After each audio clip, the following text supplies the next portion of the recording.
திருத்தப்பட்ட அட்டவணையை நேற்று, அதாவது ஏப்ரல் 24, 2024 வெளியிட்டது.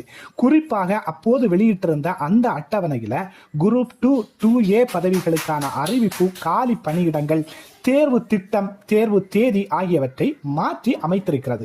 அதன்படி குரூப் 2, 2A பணியிடங்களுக்கு 1264 இருந்ததை 2030 அதிகரிக்கப்பட்டுள்ளது. அதே போல காலி பணியிடங்களுக்கான அறிவிப்பு ஜூன் மாதத்தில் வெளியிடப்பட்டு செப்டம்பர் மாதம் முதல் தேர்வுகள் நடத்தப்பட உள்ளது.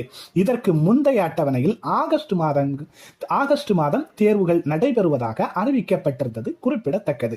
மேலும் இது தவிர தேர்வு நடைமுறையும் மாற்றப்பட்டிருக்கிறது. என்ன மாற்றம் அப்படின்னா, குரூப் 2 பதவிகளுக்கு இதுவரை நேர்முக தேர்வு நடைபெற்று வந்திருந்த நிலையில் தற்போது குரூப் 2 தேர்வுக்கு நேர்முக தேர்வு கிடையாது அப்படின்னு சொல்லிட்டு இந்த ஆணையம் அறிவித்திருந்தது.